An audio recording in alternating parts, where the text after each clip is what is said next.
Alors, monsieur le maire, vous êtes très inquiet. Le prix de l'énergie augmente. Est-ce qu'il y aura un impact sur le train de vie de la commune?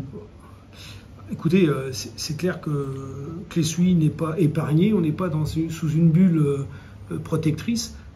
Toutes les communes ont de grosses difficultés. Clé-Souilly fait partie de la communauté d'agglomération Roissy Pays de France.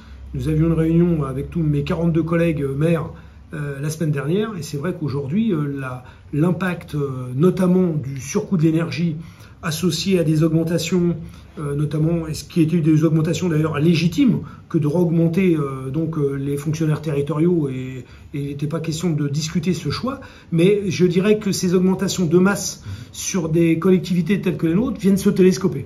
Et aujourd'hui, il est vrai que le coût de l'énergie vient vraiment nous impacter. On a noté une augmentation, je donne des exemples, que nous évoquions cet après-midi en réunion, augmentation du prix de la cantine, plus de 20%. Alors, de ce que paye la ville, évidemment, je ne parle pas de ce que payent nos contribuables. Augmentation, nous avons relancé un marché pour le portage des repas à domicile pour nos seniors, idem, près de 30% d'augmentation. Et tout ça, évidemment, ce sont les conséquences de l'augmentation d'énergie et de l'augmentation, comme tout à chacun, lorsqu'on fait ses courses chez l'épicier, à Carrefour, Leclerc ou autre, on se rend compte qu'il y a une augmentation de toutes les matières premières et de tout ce qui est consommable. Donc oui, aujourd'hui, on est, après une période sanitaire compliquée qui a duré 2 ans, même si elle n'est pas totalement terminée, c'est vrai que cette année 2023 qui s'annonce, c'est assez compliqué. D'accord. Donc, est-ce qu'il y aura des impacts sur, par exemple, les illuminations, sur oui. Le fleurissement? Alors, voilà. Alors, c'est vrai qu'aujourd'hui, il est clair qu'il faut réduire. Alors, on parlait de train de vie tout à l'heure. En tout cas, c'est vrai qu'il faut revenir vers des fondamentaux.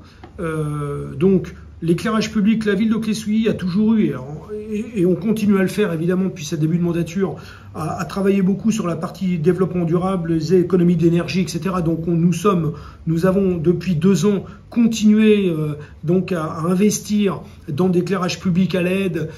Nos établissements, par exemple sportifs, on a le gymnase des Tourelles qui avait un éclairage très ancien, qui n'avait jamais été renouvelé, a été transformé à LED, et au fur et à mesure des années qui passent, à un rythme qui soit raisonnable, nous continuons à faire cet effort.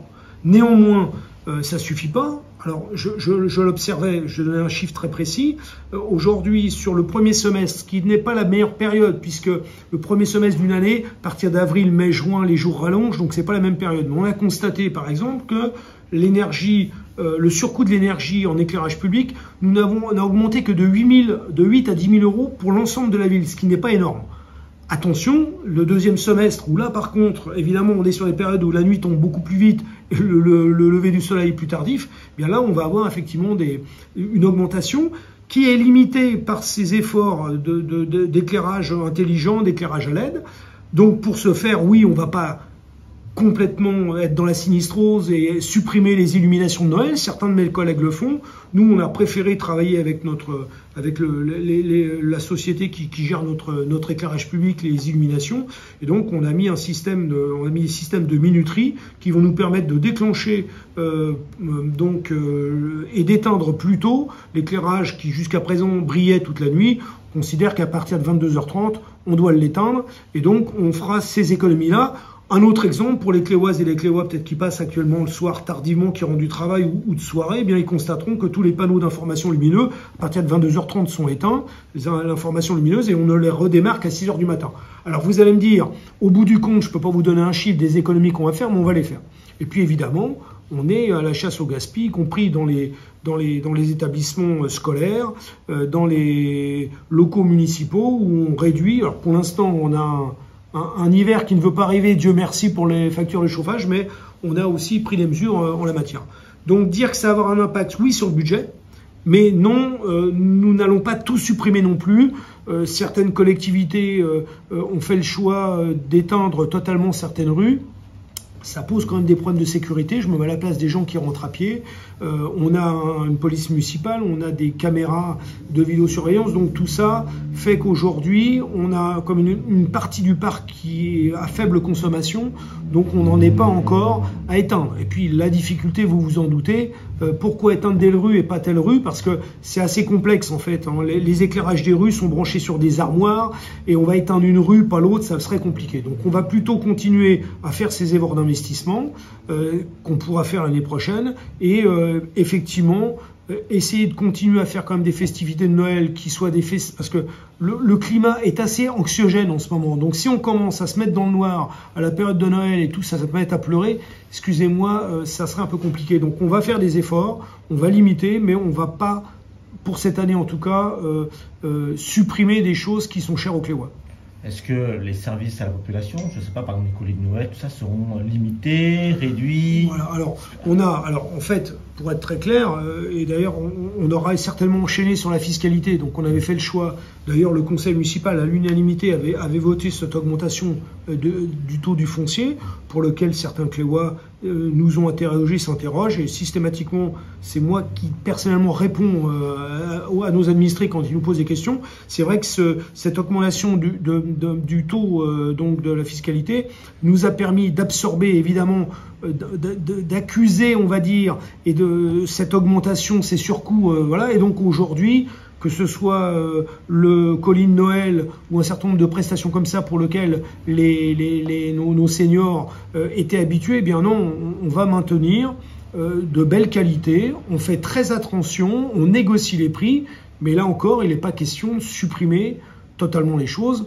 On va relativiser. Il n'y a pas de banqueroute à Clessuy ou dans certaines communes. Il y a simplement une tension budgétaire qui existe, effectivement. Non, alors écoutez, il faut être raisonnable. Aujourd'hui, la feuille d'impôt de chacune des Cléoises et des Cléois qui sont propriétaires ou locataires est en train de flamber de partout. Le prix de l'eau augmente, l'énergie augmente. Donc nous sommes en train de préparer un budget qui se fera à l'équilibre sans augmentation de la fiscalité. Et je l'avais dit, alors évidemment que nous avions été un peu précurseurs parce qu'on s'était dit ça va être compliqué, donc on va augmenter cette fiscalité parce qu'il fallait le faire. Et comme je l'ai dit à bon nombre de mes concitoyens, je ne voulais pas le faire avec parcimonie petit à petit parce que ça n'aurait pas réglé le problème. Donc là, on s'est créé une recette supplémentaire. On a eu pour l'exercice précédent un très bon excellent qui nous a permis de réinvestir et faire de l'investissement. On a des projets d'école, donc oui, nous montrons des budgets sur lesquels peut-être nous décalerons dans le temps certains investissements qui nous permettront d'éviter de faire trop recours à l'emprunt. On a des subventions du département, de la région, la communauté d'agglo nous aide beaucoup, donc on va étaler dans le temps. Mais là, pareil, avec de la transparence, il faut l'expliquer aux gens. De toute manière, à chaque fois qu'on me pose la question sur le prix des cantines, par exemple, je dis aux gens, regardez quand vous faites vos courses à Carrefour, ou chez Leclerc, ou chez l'épicier du coin. Tout le monde subit. Finalement, une collectivité, une mairie, c'est une grande famille et on subit les mêmes errements. La seule chose que je souhaite, et pour ce faire d'ailleurs j'étais signataire d'une lettre qu'on a envoyée à la Première ministre, en tout cas à l'initiative de la communauté d'agglomération, il y a d'autres courriers qui sont partis par l'Association des maires de France, c'est essayer vraiment d'alerter le gouvernement sur ces difficultés. Il y a quelque temps, on nous disait que les collectivités territoriales devaient faire, c'était le ministre de l'économie qui disait ça, qu'il fallait que les collectivités fassent des économies de plus de 5% sur leur fonctionnement. Certes, je ne suis pas ministre, mais comment faire des économies de 5% quand on a une inflation à plus de 7 et qu'on a une augmentation de près de 80% de l'énergie, c'est pas possible. Donc oui, on va monter un budget, mais ce budget, on va le faire sans augmentation de la fiscalité parce que ça ne pourrait plus être supporté. Au-delà même simplement de l'impact, on va dire, médiatique, c'est surtout un problème de la vie des gens. Donc on l'a fait une fois, on ne le fera pas deux. Donc, vous voulez faire la chasse au gaspillage. Est-ce que vous allez continuer la chasse aux subventions? Oui. Est-ce que vous avez une idée de ce que vous pourrez ramener comme subvention l'année prochaine? Écoutez, on a une stratégie qu'on a mise en place avec nos services, avec mon adjoint aux finances et mon premier adjoint, et puis l'ensemble des adjoints. On s'est dit, on avait un projet municipal on va dire, un projet politique, ce qu'on a présenté au Cléois. Et donc, j'ai demandé, là, à l'issue de cette rentrée scolaire, à chacune et chacun des élus adjoints ou conseillers délégués contre délégation, de regarder le programme que nous avons fait pour le hiérarchiser. Et ce qui primera dans les choix que nous ferons, ce sera de faire des projets qui sont subventionnables au maximum. C'était l'exemple de la vidéosurveillance où on a eu une subvention importante par la région, par le département, avec le bouclier de sécurité qui a été voté par le département. Et voilà. Donc moi j'étais en réunion téléphonique hier avec le sous-préfet justement pour voir les aides de l'État et on travaille comme ça. Donc on prépare des projets, puisqu'on avait un projet politique, on prépare ces projets. On ficelle les dossiers et puis au fur et à mesure que ces dossiers sont prêts, eh bien moi je prends mon bâton de pèlerin et je vais aller chercher les subventions partout où on peut le faire. Voilà. Mais là encore, c'est la capacité de financement et de subventionnement qui déterminera le choix des aménagements que nous allons entreprendre au cours de 2023 et jusqu'à la fin de la mandature. Vous êtes de nature optimiste, pardon? Oui, oui. Là, vous êtes plutôt pessimiste? En fait, on va dire, il faut être réaliste, voilà. Mais on ne peut pas mentir, parce que, comme je disais pas plus tard que dimanche au gala des seniors du club des 19, je disais, il fallait regarder la vérité en face. Et regarder la vérité en face, pardon, ça veut dire quoi? Ça veut dire qu'il ne faut pas tomber dans la sinistrose, mais il faut être conscient des enjeux et surtout des difficultés. Donc, moi, je conseille à toutes celles et ceux qui nous regardent d'éviter de regarder en boucle BFM TV, CNews ou d'autres médias qui nous plongent dans la sinistrose. Mais oui, le maire de Clé-Souilly, comme tous les maires de France et de Navarre, je pense, on a nos qualités et nos défauts, mais en tout cas, on est réaliste. Et c'est vrai qu'aujourd'hui, la tendance n'est pas folichonne, mais on va se bagarrer pour continuer à retrouver cet optimisme qui, naturellement, fait notre force quand on est élu d'une commune. Voilà. Merci, monsieur le maire. Merci beaucoup à vous.